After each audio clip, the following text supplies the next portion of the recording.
Hello friends, तो आज हम स्टार्ट करने वाले हैं बजट कंस्ट्रेंट का पार्ट 2। पार्ट फर्स्ट में हमने देखा था कि P1x1 plus P2x2 less than और इक्वल देन m होता है। यहाँ पे P प्राइस को डिनोट करता है और x क्वांटिटी को, और m डिनोट करता है इनकम को। तो ये एक बजट लाइन होती है, मैं अभी आपको बताऊंगी। सो P1x1 is the amount of money the consumer spending on good one. मतलब P1x1 एक अमाउंट होता है, मनी जो हमारी मनी होती है वो हमारे पास फिक्स्ड होती है। तो P1 यानी प्राइस के अकॉर्डिंग कंज्यूमर क्वांटिटी को परचेज करता है, तो यही बोल रहा है। P2x2 is the amount of money the consumer spending on good two, यानी कंज्यूमर जो होता है P2x2 जो होता है अमाउंट वो स्पेंड करता है ऑन गुड टू। अब हम बात करते हैं कंपोजिट गुड की। कंपोजिट गुड का मतलब होता है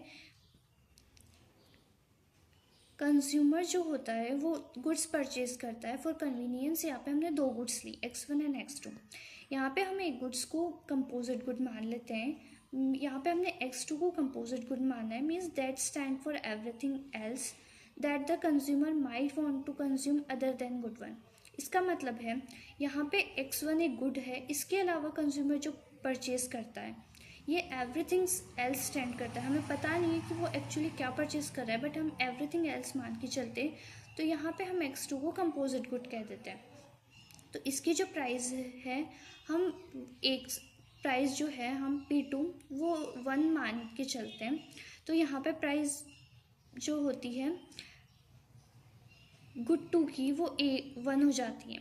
सो इसका जो इक्वेशन होती है वो होती है P1x1 plus x2 less than और इक्वल देन m। अब हम नेक्स्ट सेक्शन की ओर चलते हैं जो है हमारे बजट लाइन। सो आप ये देख रहे हैं कि हॉरिजॉन्टल इंटरसेप्ट जो है m/P1 है, वर्टिकल इंटरसेप्ट m/P2 है, और बजट लाइन का स्लोप -P1/P2 है। बजट लाइन से नीचे का जो सेट है वो बजट सेट है, और जो बजट लाइन है वो जो आपको ब्लैक स्ट्रीट लाइन दिखाई दे रही है वो ही बजट लाइन है। सो अब हम नेक्स्ट मूव करते हैं कि बजट लाइन जो होती है उसकी इक्वेशन क्या होती है। तो P1x1 plus P2x2 is equal m। So budget line is the set of bundle that cost exactly m। सो अब हम नेक्स्ट चलते हैं यहाँ पे कि इसका जो होता है x2 का फॉर्मूला क्या होता है। हम बजट लाइन को रीअरेंज करते हैं, तो x2 का फॉर्मूला हम यहाँ पे देखते हैं। सो यहाँ पे x2 का जो फॉर्मूला होता है वो m/P2 माइनस P1/P2 x1 होता है।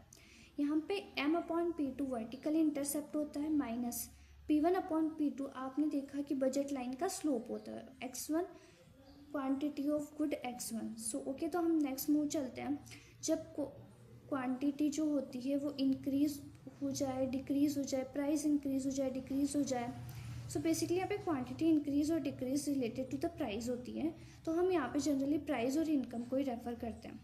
तो इनकम जो होती है हमारी वो इंक्रीज भी हो सकती है, डिक्रीज भी हो सकती है, उसके अकॉर्डिंग ही हमारी बजट लाइन इनवर्ड भी मूव कर सकती है, आउटवर्ड भी मूव कर सकती है। सो यहाँ पे आप बजट लाइन देख रहे हैं m/P2 जो है हमारा वर्टिकल इंटरसेप्ट है, और हॉरिजॉन्टल इंटरसेप्ट m/P1 है।